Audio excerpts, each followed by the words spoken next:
Hello everyone, welcome back to the channel. We are here once again for our Formula 1 23 My Team Career Mode for the Emilia Romagna Grand Prix. This is going to be race number 4 in Season 2 for this career mode.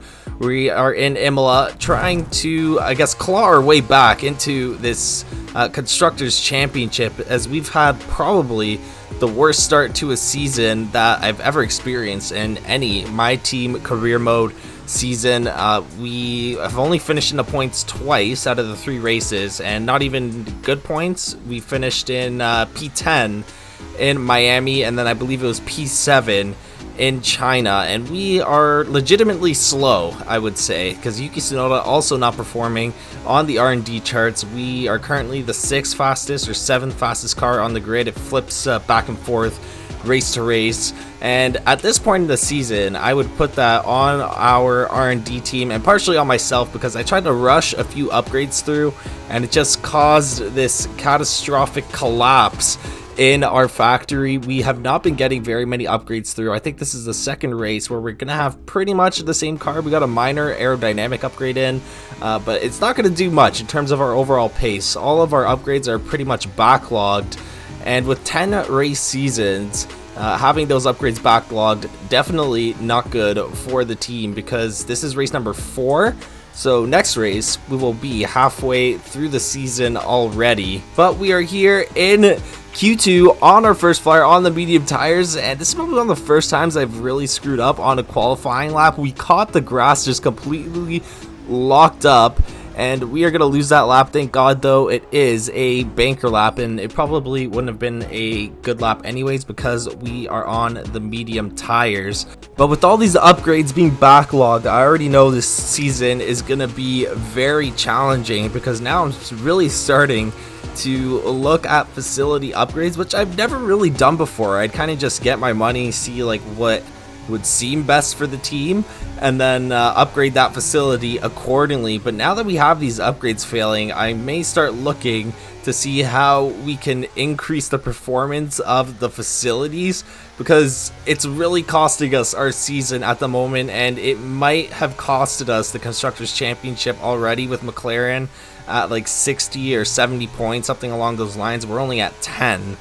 Right, and they're going to keep up their performance. They're probably going to stay where they're at along with the other teams, so it's going to be a dogfight all the way until the end of the season, and starting off the back foot does not help us. But step 1 here is to have a good race weekend here. We're going to have to deal with what we have at the moment, make the absolute best of it.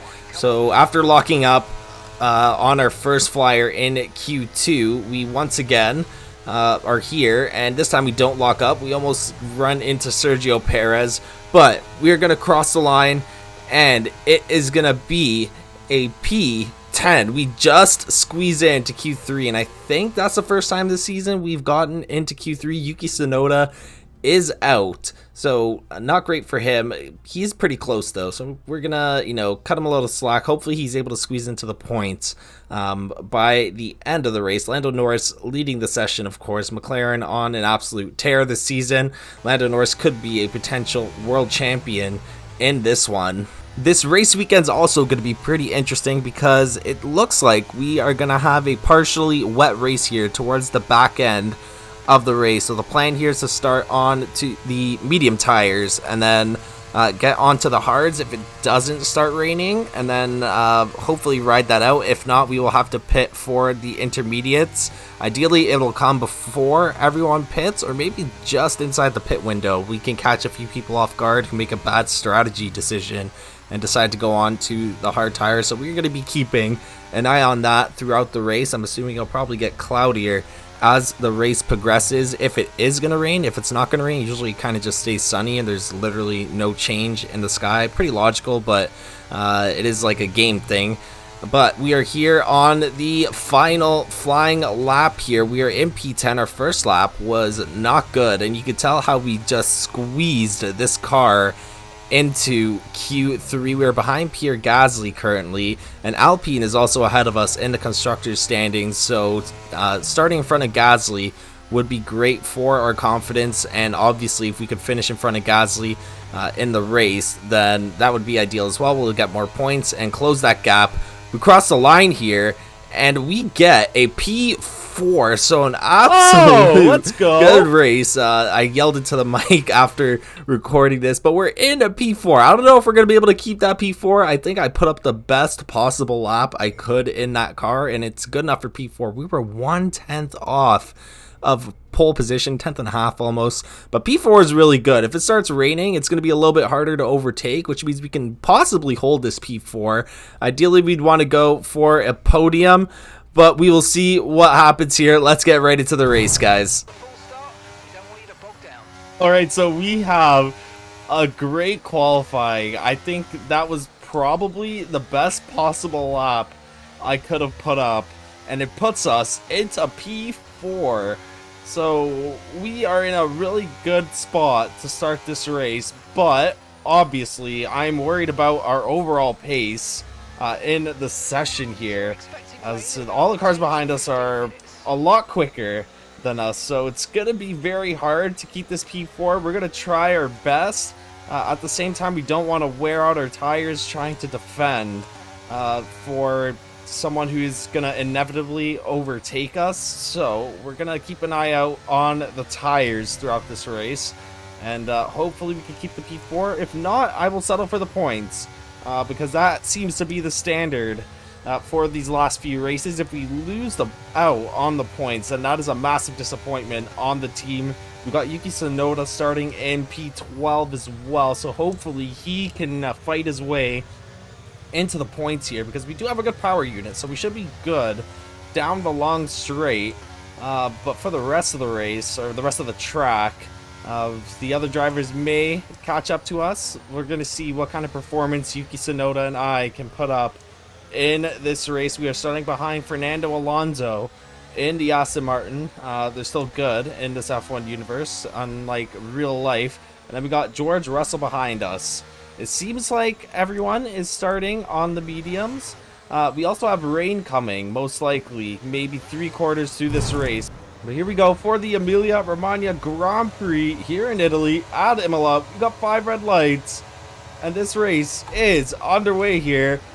And we're going to get a good start off the line. Carlos Sainz is super slow. He gets overtaken by all 3 of us, so that is going to put us in a podium spot, I believe, for the first time this season here. And we're going to go around the outside of Fernando Alonso, and that is going to put us into P2. So great start. We overtake 2 spots in the opening 2-3 turns of this race here. Now we got to get these tires all settled in, as Alonso already fighting back. I don't think we're going to be able to catch up to Charles Leclerc, but let's see what we could do here. Yeah, Alonso already coming down the inside. Oh, come on. No contact. Oh, we are wheel to wheel, and Alonso's going to overtake us. He is way faster than us. He flies around the outside. He almost lost control of the car there. And that's going to be track limits, as now we got Piastri. Oh, look how slow we are. Oh, my God. It's going to be an intense race here.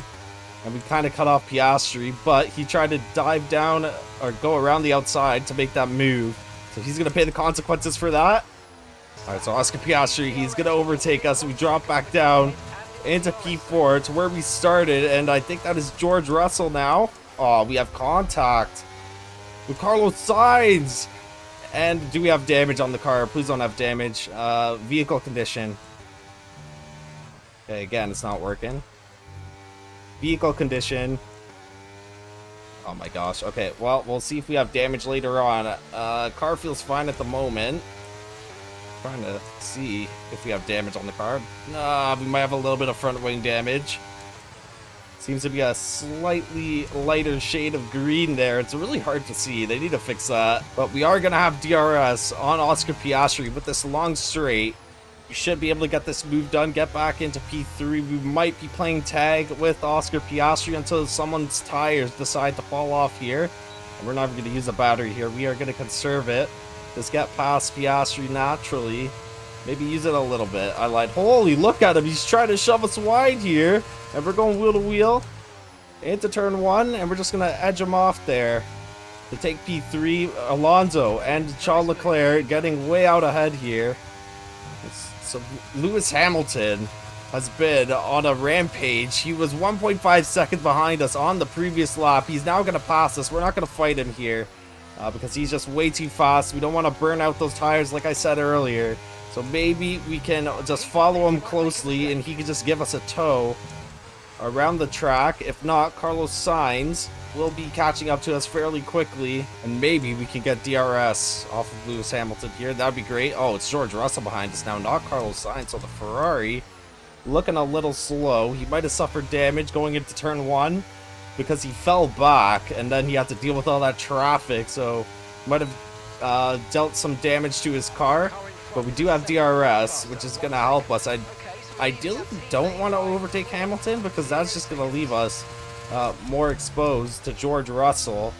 So if we can stay behind Lewis Hamilton while keeping George Russell behind us and just stick with this P4 for now, that would be great. But George Russell is not going to make that easy here, as he is getting very feisty. We are very slow around those few corners. I think that is where they gain a lot of lap time on us. George Russell just will not get off our tail. I see Sergio Perez now on those soft tires, starting to creep up on us. So we might be a little bit exposed here, as George Russell is going to have DRS and we are not going to have DRS. I think we're a sitting duck here. We might have to let him pass now, and we're going to drop down to P5. There's no point of even fighting that. It's going to ride his slipstream for a little bit, and hopefully Sergio Perez is not able to catch up to us here. Great, and there goes Sergio Perez. So we are now down into P6. But looks like we have rain coming soon. Esteban Ocon out of the session. He is parked up on the final straight, or the opening straight, main straight, pit straight, whatever you want to call it. But we do have a virtual safety car. Now, should we pit this lap is a good question. I might try to ride. No, we can't ride out the mediums. The tires are just way too burnt up at this point. Should we pit now? Take advantage of some fresh hard tires. If we get there in time, I will box actually, because then we can take advantage of the fresh hard tires before the rain comes, and then hopefully, oh okay, never mind. Well, okay, we're gonna resume racing here. When are we pitting? 15 to 22. Yeah, just outside the pit window, so it wouldn't have been too bad. And then with the rain coming, wouldn't have been awful. Oh, I see raindrops. So before we even pit, we won't have to make that hard choice of going to pit or not. It looks like the rain has come, and we will be going on to intermediate tires, it looks like, in the next few laps. Most likely we're going to wait for that DRS to get disabled and then drive into the pits, put on intermediate tires, and keep going. We have been riding on Sergio Perez's tail for the last few laps, and we've actually been keeping up with them, obviously with the help of DRS, but that's the main objective, because Verstappen now has been closing in, even though he does not have DRS and we do. It just shows that Perez is also a little slow. So it's starting to rain a lot heavier now. We should probably get those intermediate tires ready in case we do need to go in box. And it's definitely starting to get a lot more slippery on the track. We're still going to have DRS here. So we're going to get DRS. It's going to help us. And Verstappen right behind us now. Yeah, and they're telling us to box for intermediate tires here. So we don't even have to set them. But we are going to wait for that DRS to get disabled. So we just got to focus up here in the wet weather. It's definitely getting slippery. The DRS has been disabled. So everyone is going to dive into the pits here. And we got Yuki Tsunoda in the points now. Let's go. I don't think he's pit yet. I don't think anyone has pit this whole race. So let's get into the pits here. I think we might get a wing replacement here because we had that damage early on. Well, let's get into the pits. That was a horrible pit entry. We probably lost a bunch of time there. We are double stacking. So is Red Bull. I hope we don't get caught in traffic here. Actually, we're at the end of the pit lane. This isn't the driver career mode. So let's get into the pits. Do we have a new wing? No, no wing. Are they going to adjust the wing, though, is my question. Okay, so we got a good pit stop. 2.2 seconds. We're going to come out in front of Verstappen and Sergio Perez. Put us back into P7. Did any other drivers not pit? I don't know, but we are out, and Verstappen is also out of the pits now. And look at that, we're already catching up to the drivers in front. Duan is still on the medium tires, so maybe trying to avoid the traffic, since Williams is at the back of the garage. You deal with a lot of traffic going into the pits. And is he staying out? He's staying. Oh no, he's going to the pits. Okay. So we got George Russell in front of us. We gain 1 spot in the pits. Verstappen is 2 seconds behind us. So let's see how our pace is here in the wets. I think that downforce got added to the car because it feels a lot more pointy around the turns. We are now 1 second within George Russell. So adding that downforce to the front wing has done wonders. And there's talks from Mark that we might actually be going on to the full wets, which has actually never happened to me before, where we've had to pit from intermediates to full wets. But we're gonna see how much further we can go. He warned us of some aquaplaning, but no one is pitted for full wet, so we're gonna stay out. I'm definitely not gonna be the first person to make that call. We are gonna wait for the rest of the people to do that. I'd rather lose 1 spot or 2, you know, waiting than making a big mistake and going on to the full wets when no one else does. Okay, can we get a move done on George Russell? I don't want to send it down the inside. That is a bad idea. We're gonna have to get really close to him through the final corner if we want to get a move done on George Russell and take P5, because once the rain comes out, we are actually a little quick, and we are just about to catch up to George Russell. We've been stuck behind him, or at least within a second behind him for the last 2 laps here. But we are just waiting for one good final corner to get the run on him, and this is not one of them, as we almost lost control of the car. We got a little bit of a snap of oversteer. The good news, though, is that we don't use the battery at all throughout the lap, because we're focusing on downforce, that we have 100% battery down the main straight, which allows us to, you know, stay in range.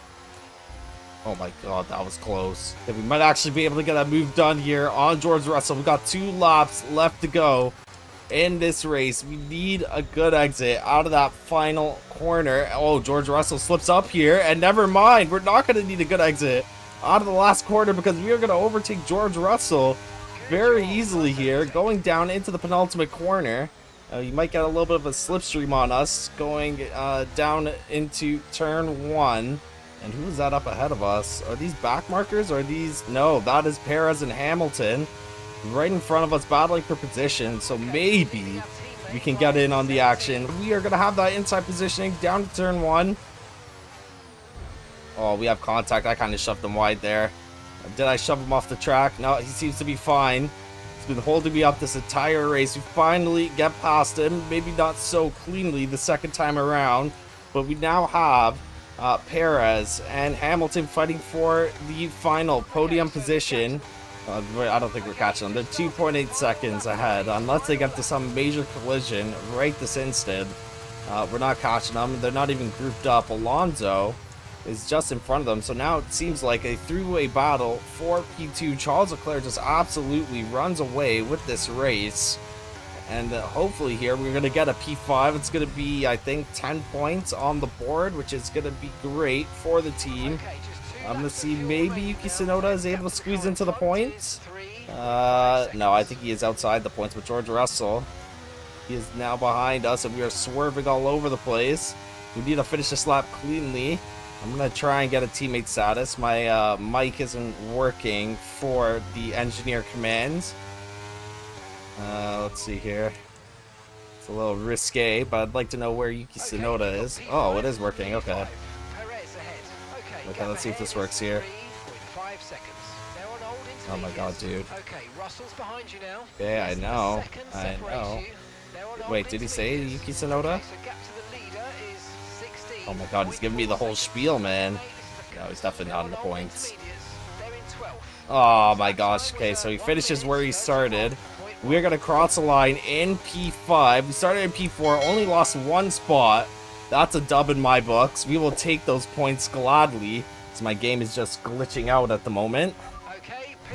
Charles Leclerc is going to take the win in Italy for Ferrari, getting himself 25 points. Fernando Alonso and Lewis Hamilton join him on the podium. Sergio Perez in P4, he had a great race, started down in P10 and made his way up into P4. I'm assuming that the pits helped him out with that. We lose 1 spot in this race, finishing in P5. We're going to get 10 points, which for where our team is right now, is absolutely fantastic for the team. Yuki Tsunoda, unfortunately, does not finish in the points. He's just outside. I'm going to cut him a little bit of slack. That was a tough race, but a little bit of a confidence booster for me because the car's not great, but in the wet weather we were able to perform. Even though we did drop to P6 in the dry, we overtook George Russell with just a few laps to go. So hopefully once we get all these upgrades in, we are going to be a little bit faster, and then both of us can actually compete, because Yuki Tsunoda, he's right there. He's had some good races.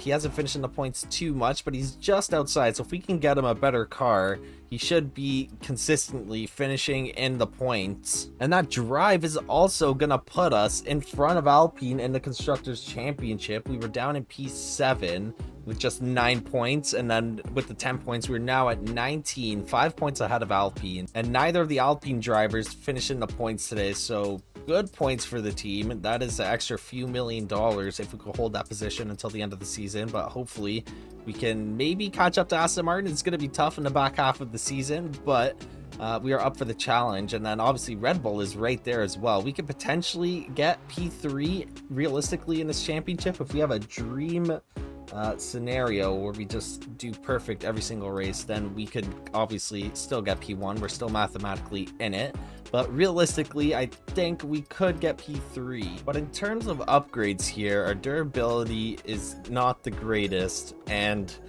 unfortunately we are going to take a gamble and keep it that way because we need to really up our pace, and durability doesn't really do that. I see how we are taking the risk by not upgrading any durability items that might cause a failure, but with where we are currently in the Constructors Championship, we need like instant pace, instant performance. So we are gonna re-up this rear wing upper flap upgrade, and then with the remaining points we're gonna take another risk. We're gonna get this engine cover, and we are gonna rush it with a 45% chance of failure.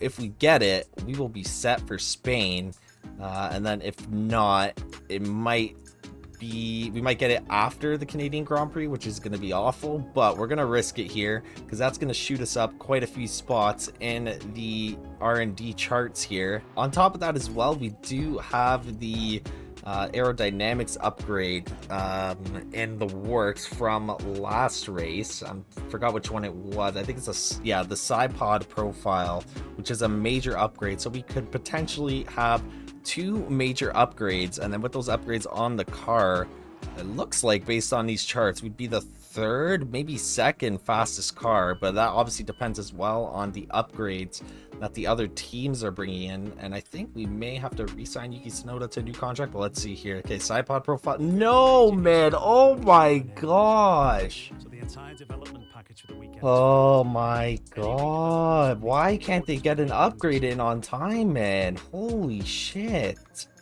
So this upgrade fails. We don't even have enough to freaking re-up the upgrade. So that's gonna fail. That does not give me very much hope for the engine cover. We might have the same car going into next weekend. So the rear wing upper flap is good. Engine cover. I know we were expecting some new development. Oh my god. We'll need to tell the team what to redevelop. Are you freaking kidding me, man? So both upgrades fail. Nice. Nice. Now we got the same car going into the Grand Prix, and we're gonna have to spend more R&D points. Oh my gosh. I thought after failing like 3-4 upgrades in a row, they might actually get their act together and push an upgrade through with a rush for once, and no, they don't. So now I gotta decide here which upgrade we want. Chassis department, we're looking decent. We're middle of the pack. And then in the aero department, where are we? Okay, we're also kind of in the middle of the pack. And then we got Spain and Canada which I'd say aerodynamically are somewhat important. They're not like super downforce tracks. I don't know. I don't know. What's cheaper here? 800 versus what's the side pod here? 824. That's not even much of a difference. We're just gonna go with the aero because I know our aero department is a little weaker than the chassis department, so that is not going to be ready until after the Spanish Grand Prix, going into the Canadian Grand Prix. Great. Alright guys, that is going to be it for this one. This is coming out to be one of the worst seasons, I think, in our My Team career mode history, from F1 2021 all the way into this game. We've just declined since last season. And the R&D department is not helping us at all with all these failed upgrades, because if we got those upgrades in, it's a chance to really make an impact in the next race. But now we are kind of back to square one, where we were going into the Imola Grand Prix. We got a minor upgrade coming in, but I don't know if it's going to do much. Anyways, if you guys enjoyed the video, be sure to subscribe, hit the like button, notification bell as well, so you guys know when the next video is out. And I will catch you guys in the next one. Have a great night, everyone.